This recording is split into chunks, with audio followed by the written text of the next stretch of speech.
এখন নওগাঁর মধ্যে একটা মস্ত বড় ব্যারাম ঢুকছে, মেয়েরা মাথার চুল বেছে। আপনাকে এলাকাতে আছে মাথার চুল বেছে?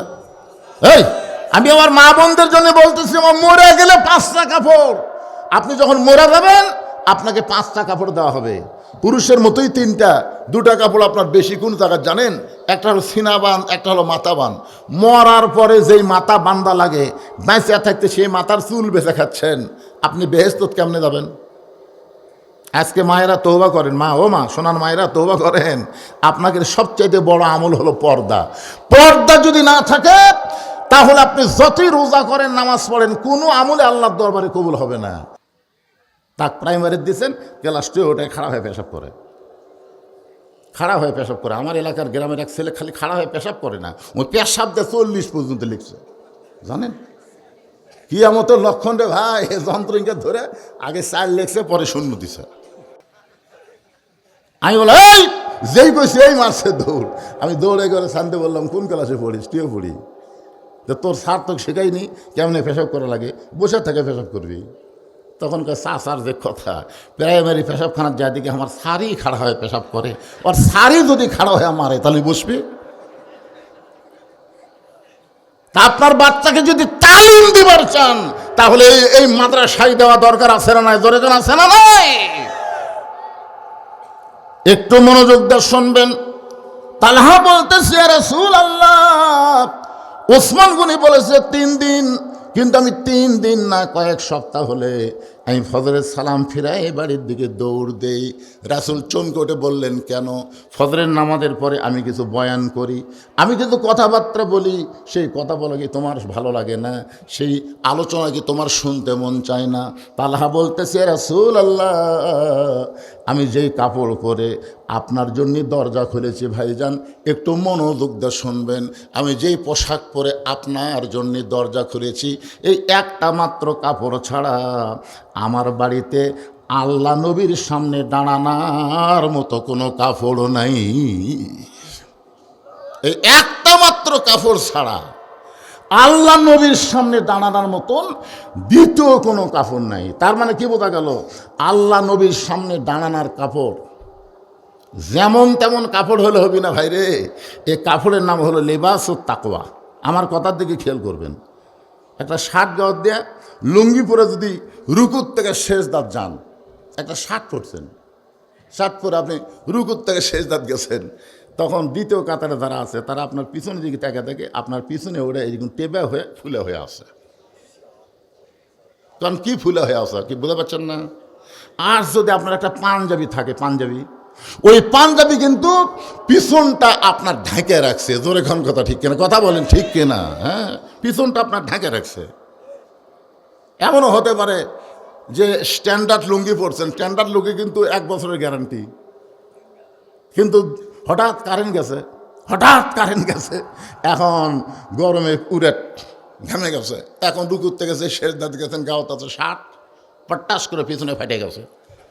লুঙ্গি যদি ফেটে যায় আপনি বলেন তো পিছনের কাতারের অবস্থা কি? আর যদি ওই জায়গায় আপনার একটা পাঞ্জাবি থাকে, লুঙ্গি ফেটে গেল, কোনো কিছু দেখার উপায় নাই। কথা কন ঠিক কিনা? এই জন্যে মুসলমানের বাচ্চা যেমন তেমন কাপড় পরে আল্লাহর সামনে যাওয়া যাবে না। আমার এক চাচা দেখি গামছা গাওয়াত দিয়ে জোহরের নামাজ পড়তে আসতেছে। আমার এক চাচা, গ্রাম সম্পর্কে চাচা, স্যার হাতে একটা গামছা গাওয়াত দিয়ে নামাজ পড়ে আসতেছে। আমি বললাম, চাচা এই গামছা গাওয়াত দিয়ে মসজিদে আসতেছেন? তা আমার চাচা বলতেছে, ফতুয়া দে, ফতুয়া দে, নামাজ হবি না, ফতুয়া দে। আমি বললাম, চাচা শুধু বলছি গামছা গাওয়াত দিয়ে আসতেছেন, আপনি এত খেপা কেন? এই জন্যই তো হাসিনা তোর দেখা পারে না, এই জন্যই তো আমি গামছা গাওয়াত দিলাম, তোর বাসে কোন জায়গা? আমি বললাম, চাচা এই গামছা গাওয়াত দিয়ে আপনি জামাইয়ের বাড়ি যাওয়ার পারবেন? চাচা বলতে, তুই কি মনে করিস আমি ফকির? এই বছরই 5টা পাঞ্জাবি বানাচ্ছি রে, এই বছরই বানাচ্ছি। জামাইয়ের বাড়িতে গামছা গাওয়াত দিয়ে যাবো কেন? বিয়ের বাড়ি যাওয়ার পারবেন? চাচা আরও গরম। আমি বললাম, চাচা এই বছরে যদি 5টা পাঞ্জাবি বানাবার পারেন, জামাইয়ের বাড়ি যাবার পারবেন না, বিয়ের বাড়ি যাবার পারবেন না, তো আল্লাহর ঘরত আসতেছেন কেমনে? তখন বলছে, হ্যাঁ, তার মানে আমাকে বুঝাচ্ছে যে আল্লাহর ঘরত গেলে আল্লাহ দেখতে পায় না। আপনার বলেন তো, আল্লাহর ঘরে যখন যান, আল্লাহ কি দূরে থাকে না কাছে আসে? আল্লাহ কোরআনে বলেছেন, অহুয়া মাকুম আইনা মা কুনতুম, বান্দা তুমি আছো যেখানে, আমি আল্লাহ থাকবো সেখানে। আল্লাহ রাসূল বলেছেন, আনতা আবুদুল্লাহ কান্নাকা তারাহু ফাইন লাম তাকুন তারাহু ফাইন্নাহু ইয়ারাকা। জোরে কান আলহামদুলিল্লাহ। একটু মনোযোগ দেন। তালহা বলতেছে, ইয়া রাসূলুল্লাহ, একটি মাত্র কাপড় ছাড়া আমার বাড়িতে আর কোনো কাপড় নেই যেই কাপড় পরে আল্লাহ নবীর সামনে দাঁড়ানো যায়। আমি মাটির একটা গর্ত করেছি, মনোযোগ দেন, আমি মাটির একটা গর্ত করেছি। এই গর্তের মধ্যে আমার বউকে যেমন তেমন কাপড়ে আমার বউকে এই গর্তের মধ্যে রাইখা আমি আপনার পিছনে ফজরের নামাজ আদায় করতে যাই। আমার বউকে যেমন তেমন একটা কাপড়ে পিছায়া আপনার পেছনে ফজরের নামাজ আদায় করতে যাই। আর নামাজ পড়ার পরে আমি যদি আপনার আলোচনা শুনতে চাই, তাহলে আমার বউটার ফজরের নামাজ কাজা হয়ে যাবে। ওগো আল্লাহর নবী, তাই সালাম ফেরানোর সঙ্গে সঙ্গে আমি বাড়ির দিকে দৌড়ে এসে আমার এই কাপড়টা, যে কাপড় পরে আপনার জন্য দরজা খুলেছি, এই কাপড়টা আমার বউকে খুলে দিয়া আর বউয়ের যেমন তেমন কাপড় সেইটা পরে আমি গর্তের মধ্যে থাকি। আমার বউটা এই কাপড় পরে যখন নামাজ পড়ে আল্লাহর কাছে মোনাজাত করতেছিল, এমন সময় আপনি তালহা তালহা তালহা বলে ডাকতেছিলেন। হুজুর, গর্তের মধ্যে থেকে আমি লব্বাইকে রাসূলুল্লাহ বলতেছিলাম, কিন্তু আমি দরজা খুলতে পারতেছিলাম না, কারণ ছেঁড়া ছোটা একটা কাপড় আমার পরনের মধ্যে ছিল। ওই কাপড় পরে আমি কেমনে দরজা খুলবো গো নবী? আপনি তিনবার ডাকার পরে প্রত্যেকবারই লব্বাইক বলেছি, কিন্তু আমি ছেঁড়া কাপড় পরে এসে দরজা খুলতে পারি নাই। আমার বউটাকে এক টানে গর্তের মধ্যে নামায় দিয়া আমার বউটা যেমন তেমন কাপড় পরে গর্তের ভিতরে, আর ওই বইয়ের পরের কাপড়টা আমি নিজে পরে আপনার জন্য দরজা খুলেছি। এই কারণেই দরজা খুলতে আমার দেরি হয়ে গেছে। সমস্ত সাহাবীর চোখ দিয়ে দরদর করে পানি পড়তেছে। ওসমান গনি তালহার কাছে গিয়ে বলতেছে, ভাই, আমি না জেনে তোমার বিরুদ্ধে অভিযোগ করেছি, ভাই আল্লাহর রাস্তায় আমাকে মাফ করে দাও। কারণ আল্লাহ নবী যখন মদিনায় গিয়েছিলেন, নবী কিন্তু মদিনায় গিয়ে শুধু নবী ছিলেন না, নবী কিন্তু মদিনার রাষ্ট্রপতি হয়েছিলেন। সুবহানাল্লাহ বলেন। আর আল্লাহ নবী যখন মদিনার রাষ্ট্রপতি ছিলেন, ওই সময় অর্থমন্ত্রী হলো ওসমান গনি। সুবহানাল্লাহ কবেন না? নবী যখন মদিনার রাষ্ট্রপতি ছিলেন, ওই সময় অর্থমন্ত্রী কে ছিল? ওসমান গনি। আমি 4টা মন্ত্রীর নাম বলি আপনাকে, বর্তমানে বাংলাদেশের মন্ত্রীর সাথে একটু মিলে দেখেন তো। আল্লাহ নবী যখন মদিনার প্রেসিডেন্ট ছিলেন, ওই সময় ধর্মমন্ত্রী হলেন আবু বকর। নামটা খেয়াল করবেন ভাইরে। আইন মন্ত্রী হলেন হজরত উমর। আইন মন্ত্রী হজরত, জোরে কন, হজরত। অর্থমন্ত্রী হলেন ওসমান গনি, আর শিক্ষামন্ত্রী হলেন হজরত আলী। আল্লাহ রাসূল যখন দুনিয়া থেকে বিদায় নিলেন, তখন আবু বকর যখন খলিফা হলেন, তখনও শিক্ষামন্ত্রী হচ্ছেন হজরত আলী। আবু বকর রাদিয়াল্লাহু যখন দুনিয়া থেকে বিদায় নিলেন, ওমর ফারুক যখন মদিনার খলিফা হলেন, তখনও শিক্ষামন্ত্রী হচ্ছেন হজরত আলী। ধরে খান সুবহানাল্লাহ। ওমর ফারুক যখন দুনিয়া থেকে বিদায় নিলেন, ওসমান গনি যখন মদিনার খলিফা হলেন, তখনও শিক্ষামন্ত্রী হচ্ছেন হজরত আলী। ধরে খান সুবহানাল্লাহ। তার মানে আপনারা কি বুঝলেন? খলিফা পাল্টা যায়, কিন্তু শিক্ষামন্ত্রী পাল্টে না। কাম আছে। আজকে আমাদের বাংলাদেশে আলীর মতন শিক্ষামন্ত্রী যদি থাকতো, প্রত্যেকটা প্রাইমারিকে হাফিজে মাদ্রাসা বানায় দিত। জোরে কোন কথা ঠিক কিনা কথা বলেন? প্রাইমারিতে গানের শিক্ষক লিখবে, গানের শিক্ষক। আয় টিয়ে লাই ভরা দিয়ে লালে গেল বোয়াল মাছে, তাই না দেখে ভোদন নাচে। হাসতিছে ময়নারা। রাসূল বলেছেন, খায়রুকুম মান তাআল্লামাল কুরআন ওয়া আল্লামা। ওই ব্যক্তির চাইতে দামি সম্মানী কোনো ব্যক্তি নাই, যেই ব্যক্তি আল্লাহর কোরআন শিখেছে এবং অপরকে কোরআনের শিক্ষা দেয়। আপনার বলেন তো, এই কোরআন শিক্ষা করা সুন্নত না নফল? এই পিছনে যারা আছেন, আপনার কি বোবা লাগছেন? কথা কন না কেন? এই কোরআন শিক্ষা করা সুন্নত না নফল? আমি বলি সুন্নত না নফল, আপনারা কোন ফরজ? এখন বলেন তো, এই কোরআন শিক্ষা করা ফরজে আইন না ফরজে কিফায়া? ফরজে কিফায়া বোঝেন, জানাজার নামাজ হলো ফরজে কিফায়া। এই গ্রামের একটা মানুষ যদি মারা যায়, 10 জন ব্যক্তি বলে জানাজা করে যদি তাকে মাটি দেয়, গোটা গ্রামের থেকে আল্লাহ আদায় করে নিয়ে নেয়। কিন্তু 5 ওয়াক্ত নামাজ হলো ফরজে আইন। এই 5 ওয়াক্ত নামাজ সবাইকে যেমন আদায় করা লাগবে, আল্লাহর কোরআন শরীফ যারা মুসলমান দাবি করতেছে তাদের সবাইকে আল্লাহর কোরআন শিখতে হবে। 2-1 বাদ বাকি চিন্তা করতেছে কি সমস্যা পেলাম রে। এই যে বেড়া যারা ঘুরতেছে, বেড়া হয়েছে শোনা যাচ্ছে না? আপনার কোন বাইরে হয়েছে শোনা যাচ্ছে না? এই মালেরা খালি ধান্দাত আছে। আজকের মাহফিল শেষে আবার তবারক আছে, বুঝলেন? ওরা তবারকের ধান্দাত আছে। মুরগির তলে 12টা ডিম দিছে, 10 ডিমের বাচ্চা আছে, 2 ডিমের হয়নি। এখন ডিম এলা চিন্তা করে, কে রে দিলাম 12টা, বাচ্চা হলো 10টা, এই 2টার হলো না কেন? একজন বুদ্ধিজীবীর কাছে গিয়ে বলতে, ভাই এই 2 ডিমের দোষ কি? এই 10টার বাচ্চা হলো আর এই 2টার হলো না কেন? তখন বলতেছে, ওই 10 ডিম মুরগির বুকের তলে ছিল, এই কারণে উষুম পায়া বাচ্চা আছে। আর এই 2টা খালি সাইড মারছে, খালি সাইড। আজকে যারা সামিয়ানার তলে আছে এরা মুরগির বুকের তলে থাকার মতন, আর যারা পোলা খাওয়ার ধান্দা বেড়ে আছে ওরা হলো কাঁজিয়া ডিমের মতন। কাঁজিয়া ডিম ভেজাও খাওয়া যাবি না, সিদ্ধও করা হবে, ফাটালেও নাক ধরে সব দৌড় মারবি। জোরে কোন কথা ঠিক কিনা? যারা বেড়ে হয়েছে করতেছে পোলা খাবা,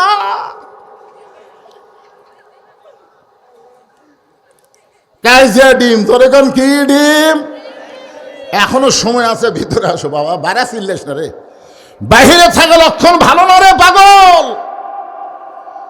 আল্লাহ কোরআনে বলেছেন, উদখুলু ফিস-সিলমি কাফা, পুরোপুরি ভাবে ইসলামের মধ্যে আসো।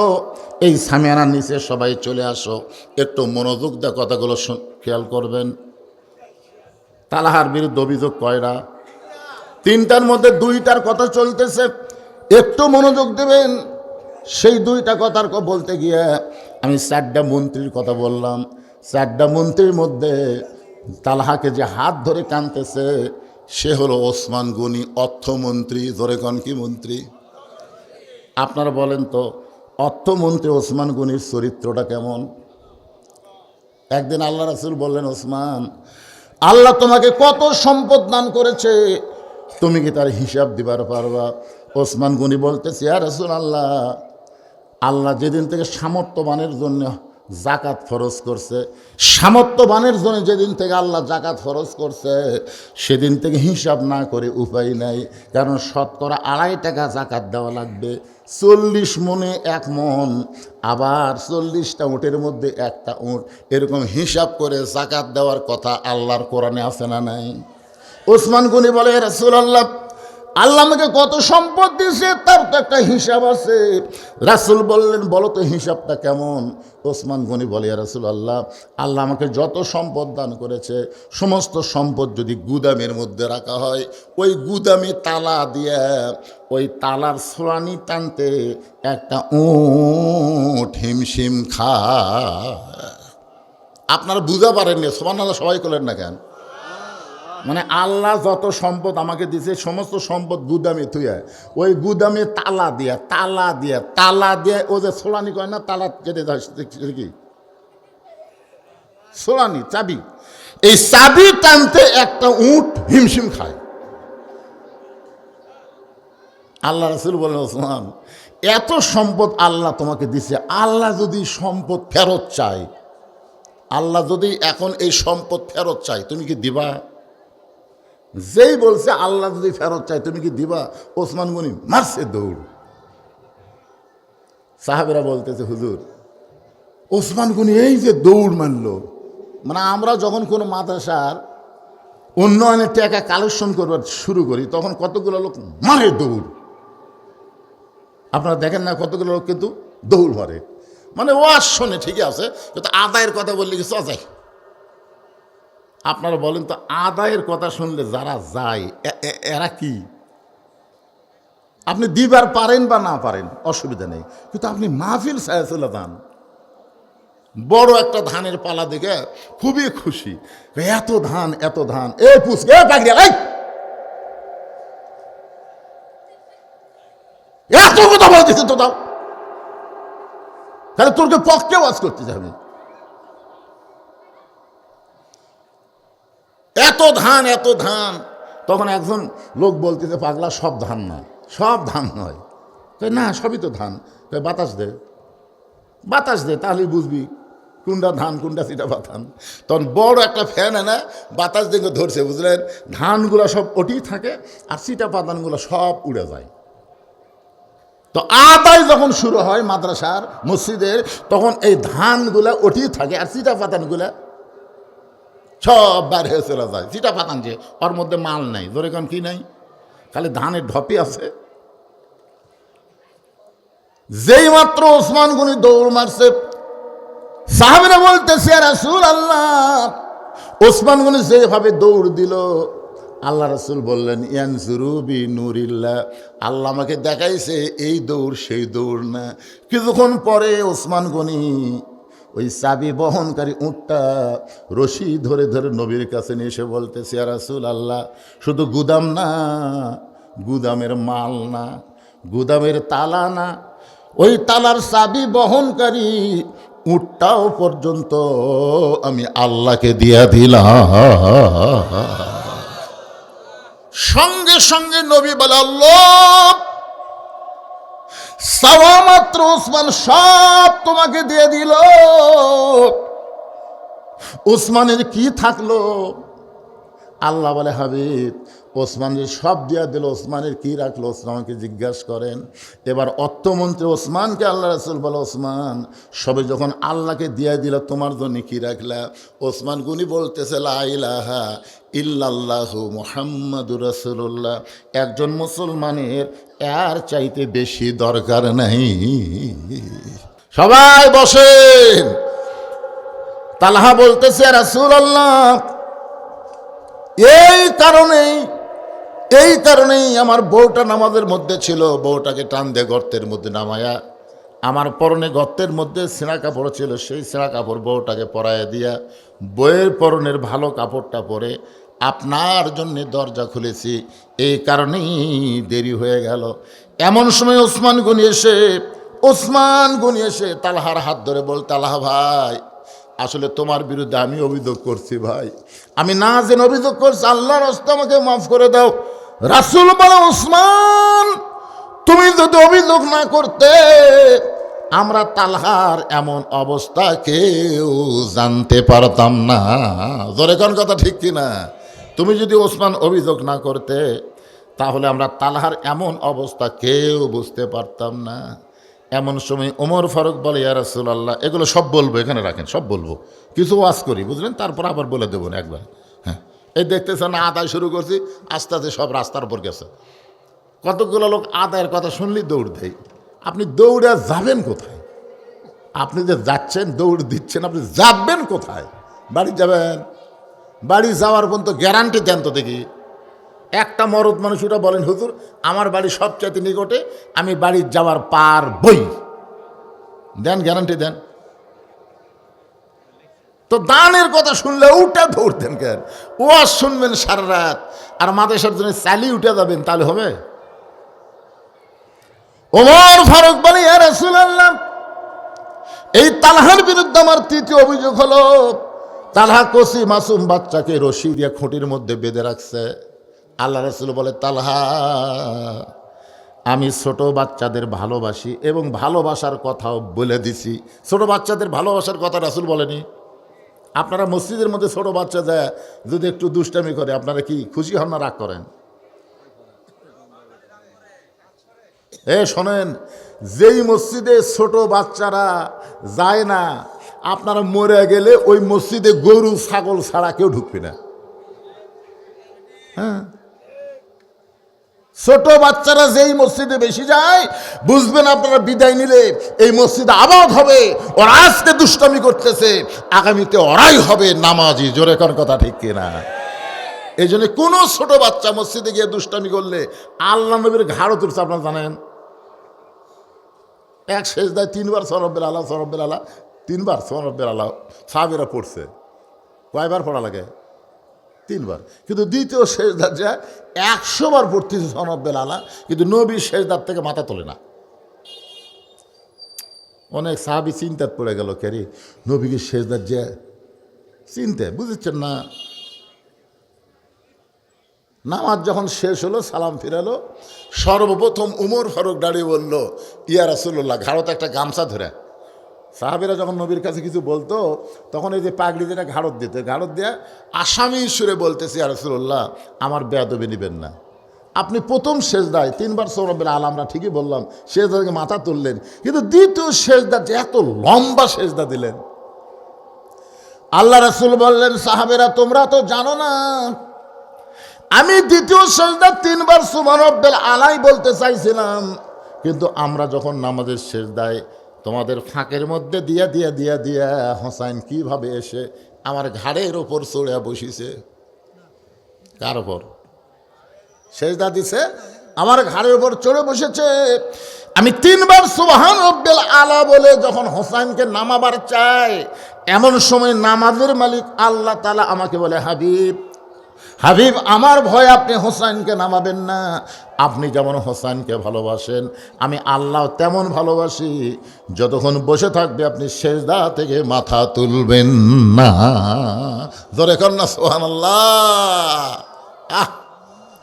একটু মনোযোগ দিয়ে শুনবেন। ছোট বাচ্চারা নামাজের মধ্যে গিয়ে দুষ্টামিও যদি করে, তারপরও তাদের উপর আপনার রাগারাগি করবেন না, কারণ রাসূল বলেছেন, বড়দেরকে সম্মান করো, ছোটদেরকে স্নেহ করো। আপনার বলে তো, আপনাদের বর্তমান সমাজে বড়দের সম্মান আছে? কতক্ষণ আছে? না থাকার পিছনে কারণ আছে। যে দোকানে সিগারেট বিক্রি হয়, ওই দোকানে যে আপনি মুরব্বি বসে থাকেন কে? হ্যাঁ, ওই দোকান থেকে অনেক ছেলেরা সিগারেট কিনে, কিন্তু আপনার বসে থাকা দেখে একটা ছেলে সিগারেট খাচ্ছে, বুঝছেন, একটা মুরব্বী দেখে উনি আবার ওটিতে খারাপ হচ্ছে। ওই সিগারেট তো পিছনে লুকা থোছে, ধুমে মুখের মধ্যে থোছে। ওই গল্প করতে একেবারে তুই এটা রাস্তাত খাড়ায় কথা কবার দিতে না, কথা কলি ফক করে ধোঁয়া বাড়াবি। ওই ধুমে বার করে মুরব্বীর লাকত দিছে। তুই জিঙ্কা মুরব্বী, যে ছোটদের মহব্বত ভক্তি পাবার গেলেও ছেলেদের দিকে একটু খেয়াল করা দরকার। দরকার কথা ঠিক না? এই জন্য মুরব্বীদের আমি বলবো, আপনারা যদি সম্মান পাবার চান, যেখানে ছেলেদের আড্ডা বেশি ওই জায়গাত আপনি যাবেন না, ওরা কিন্তু আপনাকে সম্মান করবে না। বুঝে শোনা আপনাকেও চলতে হবে। আমি যুবকদেরকে বলবো, যুবক, মুরব্বীদের সম্মান করবা, মুরব্বীদের সালাম দিবা। আবার যদি কোনো যুবক মুরব্বীদের সালাম না দেয়, আপনি তখন নবীর সুন্নাত অনুযায়ী আপনি যুবককে সালাম দিবেন। কারণ আল্লাহ নবীকে কেউ সালাম দিবার পারে নাই, রাসূলই সবার আগে সালাম দিয়েছে। সুবহানাল্লাহ করেন। আমরা অনেক হুজুর রাস্তা দিয়ে যাই আর মনে মনে চিন্তা করি, এই ছেলেটা আমাকে সালাম দিল না, ই তো বেদব। রাসূল কই, হুই বেদব না তুই বেদব। কারণ আমি নবীর সুন্নাত হলো, আমি নবী সালাম দেই। আসসালামু ক্বাবলাল কালাম, কথাবার্তা বলার আগে সালাম দেওয়া লাগবে। একটু মনোযোগ দিয়ে শোনেন। তালহা বলতেছে, রাসূলুল্লাহ, আমি যখন আপনার পিছনে ফজরের নামাজ পড়তে যাই, আমার ছোট বাচ্চা ঘুমের মধ্যে থাকে, আমার বড় ভয়। রাসূল বলে, কি জন্যে ভয়? কি জন্যে তোমার ভয়? তালহা বলতেছে, এই যে আমার দরজার কাছে একটা খেজুরের গাছ দেখতেছেন হুজুর, এই খেজুরের গাছ হলো ইহুদির খেজুর গাছ। এই খেজুরের গাছের মালিক হলো একটা ইহুদি। মালিককে? ইহুদি। কয়েকদিন হলে এই গাছে খেজুর পাক ধরেছে, সারাদিনের বাতাসে এই গাছের খেজুরগুলো টপ টপ করে গাছের গোড়ায় পড়ে। হুজুর, আমি যখন আপনার পেছনে ফজরের নামাজ পড়তে যাই, আমার এত বড় ভয় হয়, আমার বাচ্চা চেতন পায়া যদি ইহুদির গাছের খুরমা খেজুর খায়।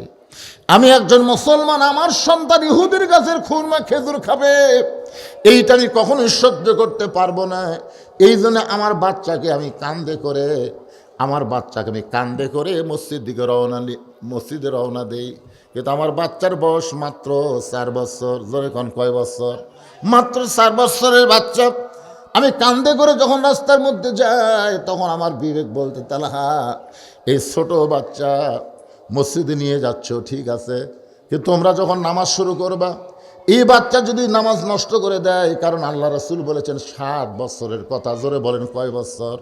7 বছরের কথা নবী বলেছেন। আর তুমি 4 বছরের বাচ্চাকে নিয়ে যাচ্ছ মসজিদে, যদি ছোট বাচ্চা নামাজ নষ্ট করে দেয়, তখন তুমি কি করবা? তালহা বলে, হুজুর বাড়িতে রাখতে পারি না, চেতন পায় যদি হুজুরের গাছের খেজুর খায়, মসজিদে নিয়ে যাওয়ার পারি না, যদি নামাজ নষ্ট করে দেয়, তখন আমি কি করব? একটা রশি দিয়া আমার বাচ্চাকে খুঁটির মধ্যে বেঁধে রাখছি। ওগো আল্লাহর নবী, আমি ফজরের নামাজ পড়ে সে গর্তের মধ্যে নামছি, আমার বউটা নামাজ পড়তেছিল, আমার বউটা নামাজ শেষ করে গর্তের মধ্যে নামছে, আমি কাপড় পরে আপনার জন্য দরজা খুলে দিয়েছি, এখন পর্যন্ত আমার বাচ্চার রশি আমি খুলতে পারি নাই। আল্লাহ রাসূল বলে, তালহা রে, আমি তোমার বাড়ির মধ্যে ঢুকবো। নবী আমার তালহার বাড়ির মধ্যে ঢুকে নিজের হাতে বাচ্চা রশি খুলে দিয়া বাচ্চাকে বুকের মধ্যে জাপটে ধরে বলতেছে, বাবা তুমি কান্দো না, ইহুদির গাছের খুরমা খেজুর থেকে বাঁচানোর জন্য তোমার বাবা তোমাকে রশি দিয়া শুধু বেঁধে নাই, তোমার জন্যে জাহান্নামের আগুন আল্লাহ হারাম করে দিয়েছে। এখানে আজকের আলোচনা হলো বিশ্ববরি ওয়াস সালাম, ইন্নাল্লাহা মা'আস সাবিরিন। রে মুসলমানেরা মনোযোগ দিয়ে শোনেন, একটা কচি মাসুম বাচ্চাকে ইহুদির গাছের খুরমা খেজুর থেকে যদি একজন মুসলমান বাঁচাবার চায়, আপনারা বলেন তো তালহার অভাব কি আমাদের চাইতে কম না বেশি? কথা কয় না, কম না বেশি? তো বেশি অভাব হওয়ার পরেও কচি মাসুম বাচ্চাকে ইহুদির গাছের খুরমা খেজুর থেকে যদি বাঁচানোর চেষ্টা করে, তাহলে আমরা কেন ইহুদিদের ষড়যন্ত্রের মধ্যে পড়ে গেলাম? হয়তো বলবেন হুজুর ইহুদির ষড়যন্ত্র কি? আপনারা বলেন তো ইসরায়েল, কথা কানা, ইসরায়েল ইহুদি, জোরে বল ইসরায়েল।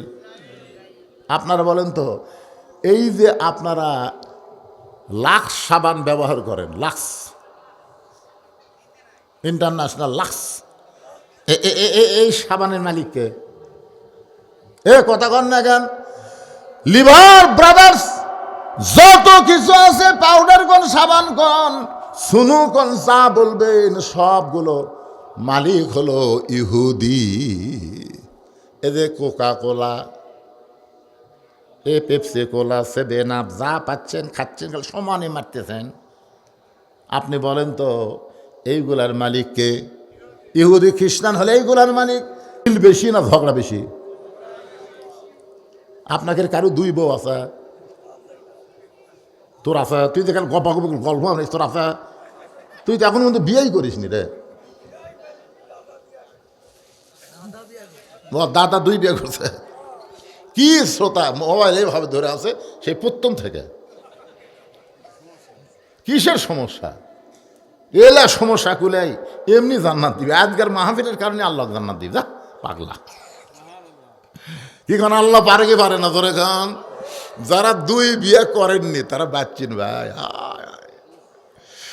হায় রে 2 সতীন। আল্লাহর কি কাম? 2 সতীনের একই সাথে বাচ্চা আছে। 2টা বিয়ে করছে, 2 বউ সমান তালে ডোজ মারছে, একই সাথে বাচ্চা আছে। কয়েক মাস পর শোনা যাচ্ছে এক সতীন আর এক সতীনের বাচ্চাকে বুকে নিয়ে আদর করে আর নিজের সন্তান মাটির ফেলে দেয়।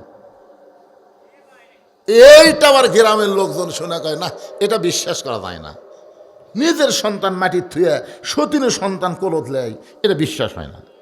তখন এক মেয়ে মানুষ বলতেছে, এটা ভিতরে না ঢুকলে বোঝা যাবে না। বাইরে থেকে আমরা যতই শুনি, কিন্তু ভিতরে ঢোকা লাগবে। তখন এক মেয়ে মানুষ ভিতরে ঢুকছে, ঢুকে দেখে যে নিজের সন্তান মাটির মা মা করে কান দিচ্ছে আর কোলের মধ্যে নিয়ে বাবু তো করতেছে। তখন মেয়ে মানুষ যা বলতে, কে রে বুকের মধ্যে রেখে? শত্রু। এটা শত্রু। ওটা কি? কলজার টুকরা। তো কলজার টুকরা মাটির থুয়ে শত্রুর সন্তান বুকত নিয়ে তোর ভাব কি? আমার ভাব হলে আমি গরিব মানুষ, আমি গরিব মানুষ, আমি মরে গেলে আমার সন্তান খাটিয়া খাওয়া লাগবে, কাজ করে খাওয়া লাগবে। এই জন্য রোদের মধ্যে থুসি, মাটির আর্থ কানেকশন, সূর্যের ভিটামিন সি, মাটির আর্থ কানেকশন আর সূর্যের ভিটামিন ডি, এই দুটা পাচ্ছে। আর যখন কান দিচ্ছে তখন হাত পাও লড়তেছে, ব্যায়াম হচ্ছে, হাত পাও লড়তেছে, ব্যায়াম হচ্ছে। ওই যখন কান দিচ্ছে দেখ তোর হাত পা লড়তেছে না, হয় তা হাত পা লড়ে ব্যায়াম করতেছে, ভিটামিন ডি পাচ্ছে, মাটির আর্থ কানেকশন পাচ্ছে। ওই এমনভাবে বড় হবি, ওই পানির ভিজবি, জীবনও সর্দি হবি না, রোদত কাম করবি, আর শরীর কোনোদিন ক্লান্ত হবি না। এই জন্য এখন থেকে এক্সারসাইজ করতেছি। আর এটা বুকতলে এক পঙ্গু বানাচ্ছি, এই সারাদান ভিক্ষা করে খায়। এক বাবু তো করতেছি, তখন পঙ্গু হয়, এই রোদে তো যাওয়া পারবি না, পানির ভিজে সর্দি হবি, এই ভিক্ষা করে খাবি। তখন কই রে এটা বাইরে থাকা বোঝা যাবি না, এটা ভিতরে ঢোকা লাগবে। আজকে ভিতরে ঢুকে দেখেন একটা এনজিও মুসলমানের উপকার করতেছে না, সুদের নামে এরা মুসলমানের ঈমানকে ধ্বংস করতেছে। জোরে কোন কথা কোন না কেন ভাইজান?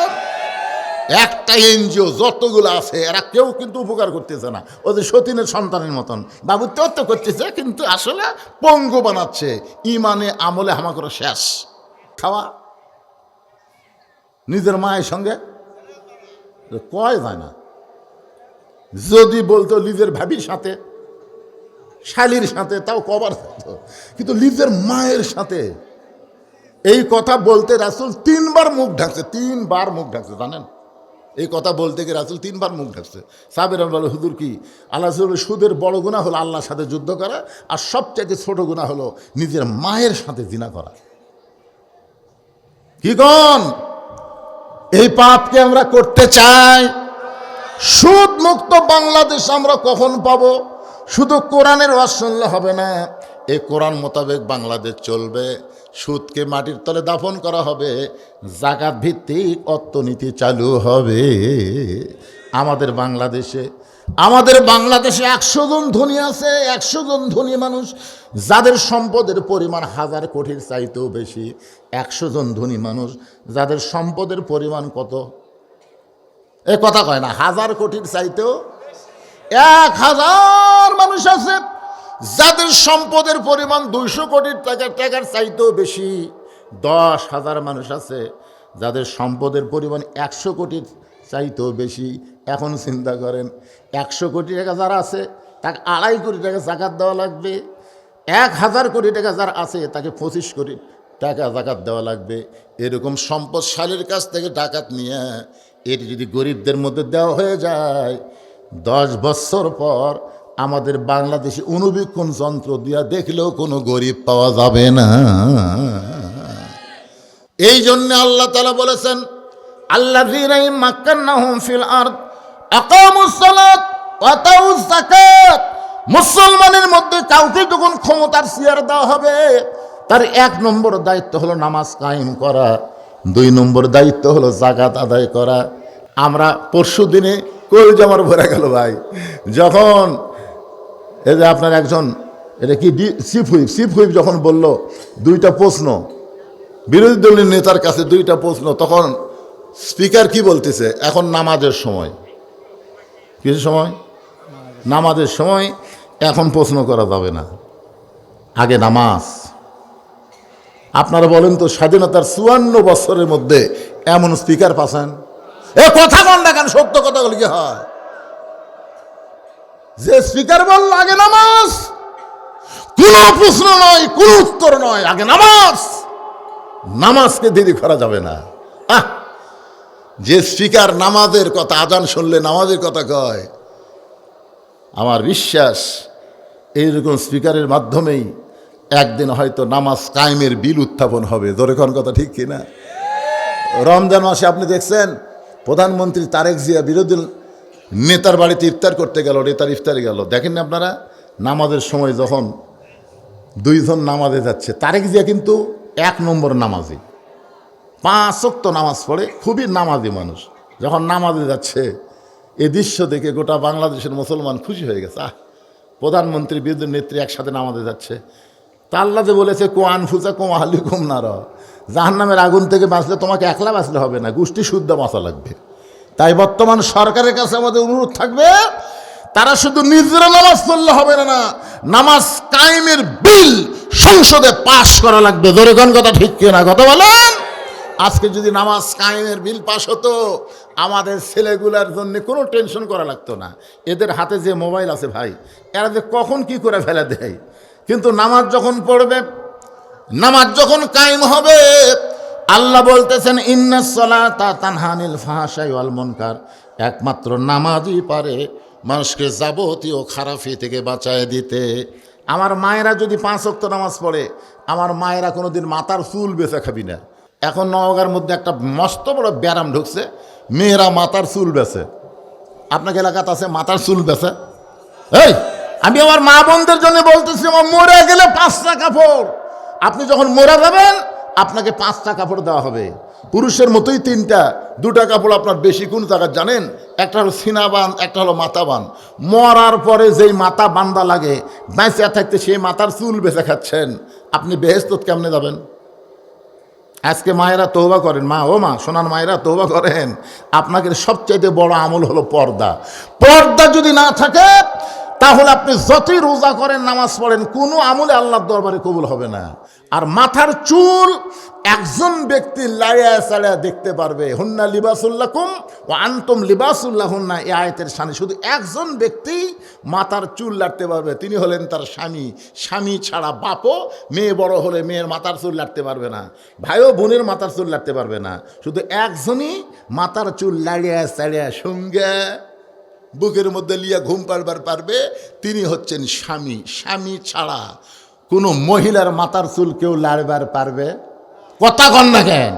যে যারা চুল কিনতেছে ওরা কি করে লাড়া ছাড়া কিনতেছে না? কি কন ভাবি, হতে হতে হলো না ভাবি, আর একটু নাই, খালি আর একটু দিলেই 400 টাকা হয়, একটু। তখন বলতেছে 1 সপ্তাহ ধরে তুলতেছে, ভাই তাও যদি না হয় তাহলে একটু ধৈর্য ধরে আসতেছি। আপনি যে প্যারাশুট কিনে দিচ্ছেন, জুই কিনে দিচ্ছেন চুল শক্ত করার জন্যে, আর একটু চুল দেওয়ার জন্য ঘরের মধ্যে যায়, মুড়ে ছিল দেখলে পটপট করে ছিঁড়ছে, বুঝলেন? পটপট করে ছিঁড়ে আনে, দেখেন তো ভাই হবি। তখন ওখানে লাড়াছাড়া করছে, ভাবি যাক সামনে সপ্তাহতে একটু ধরে দিবেন, আজকে যা হতে হতে সামনে একটু ধরে দিবেন। ও মায়েরা শোনেন, মাথার চুল লাড়িয়ে সাড়ে কিনতেছে, আর আপনি জান্নাতে যাবেন। মেয়েদের 1 নম্বর আমল হলো পর্দা। এই পর্দাটা আপনারা গ্রহণ করবেন। আল্লাহ কোরআনে বলেন, অকরনা ফি বুয়ুতিকুন্না ওয়ালা তাবাররাজনা তাবাররুজাল জাহিলিয়াতিল উলা।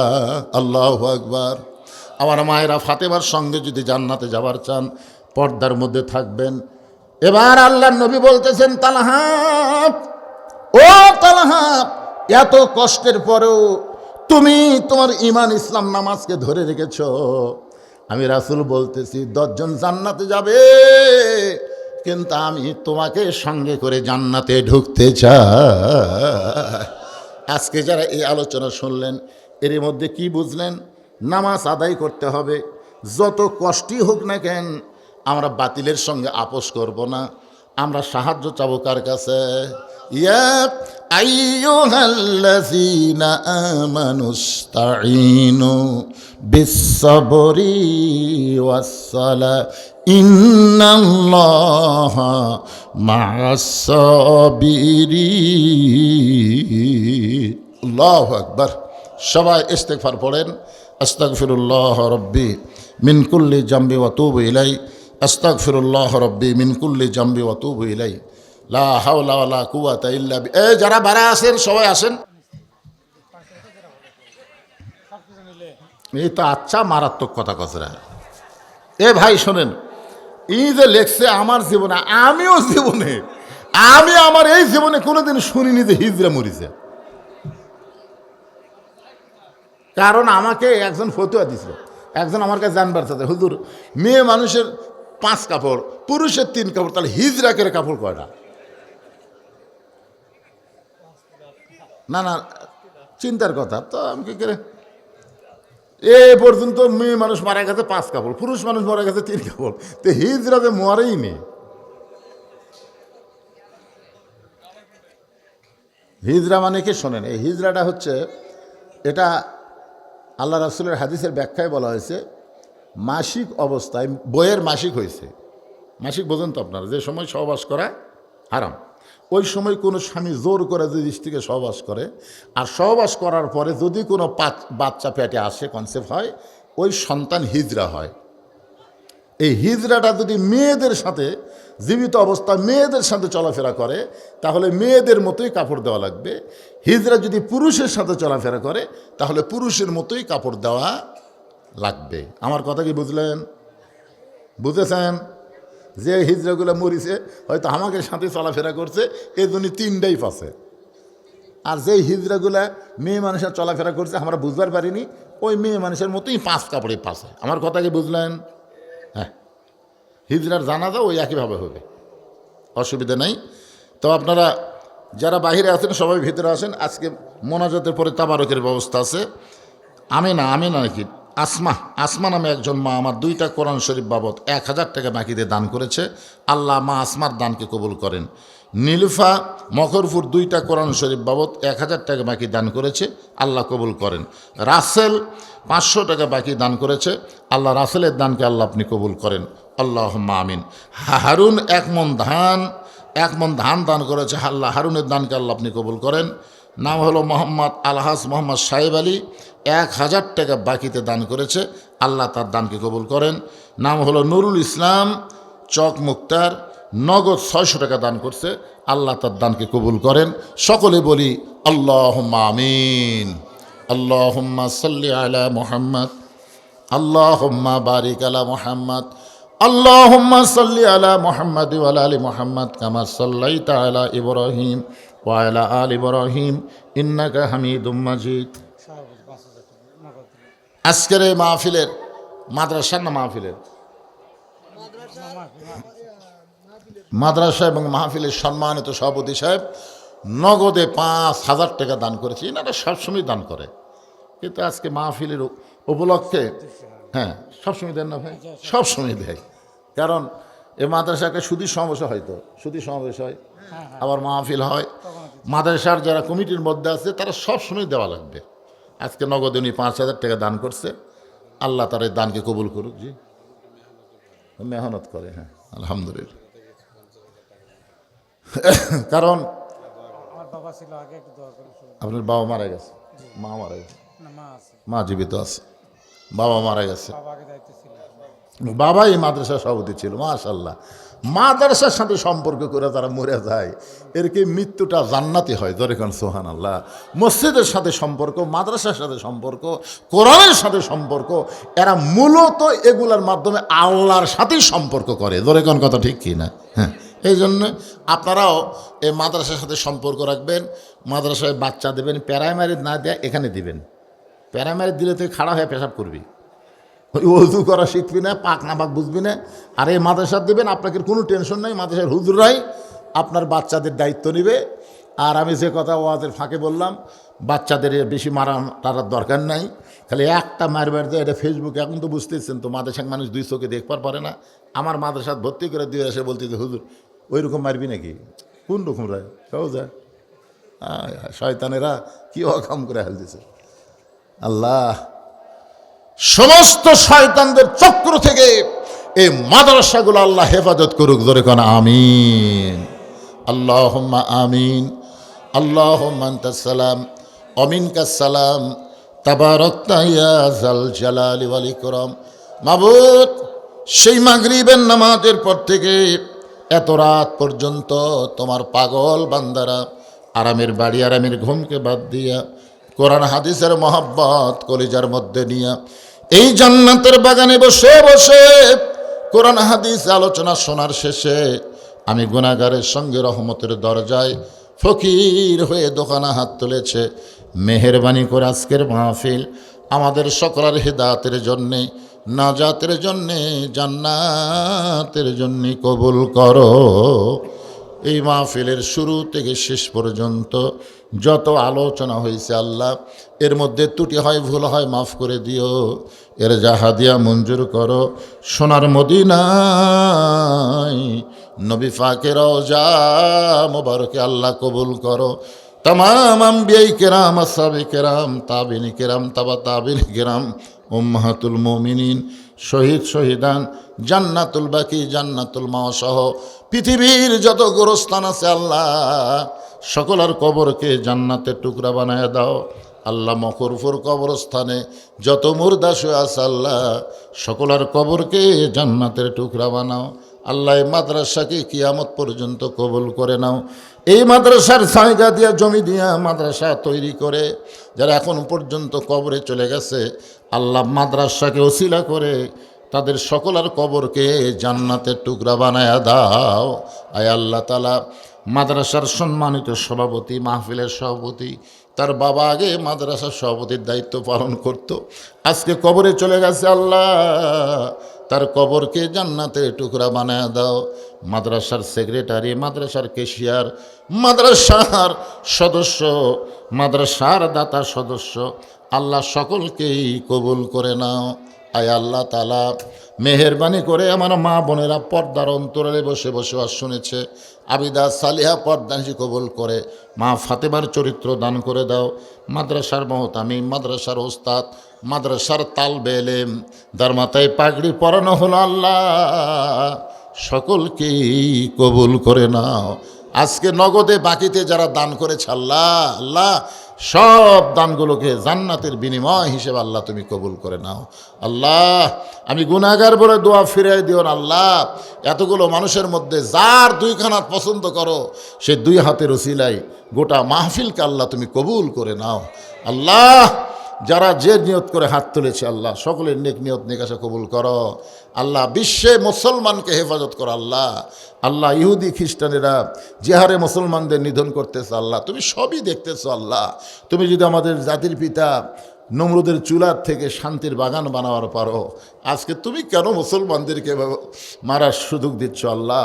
পৃথিবীর মানচিত্র থেকে ইহুদিকে তুমি ধ্বংস করে দাও আল্লাহ। আল্লাহ মুসলমানদের হেফাজত করো।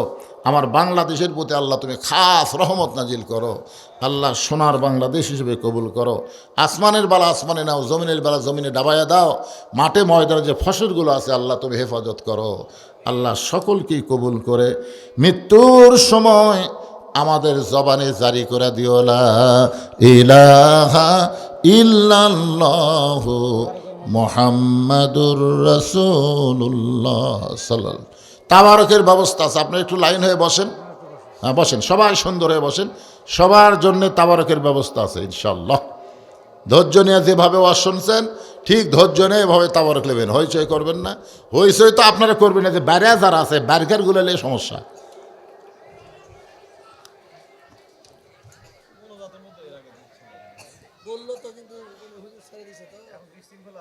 হবে না, হবে না, হবে না।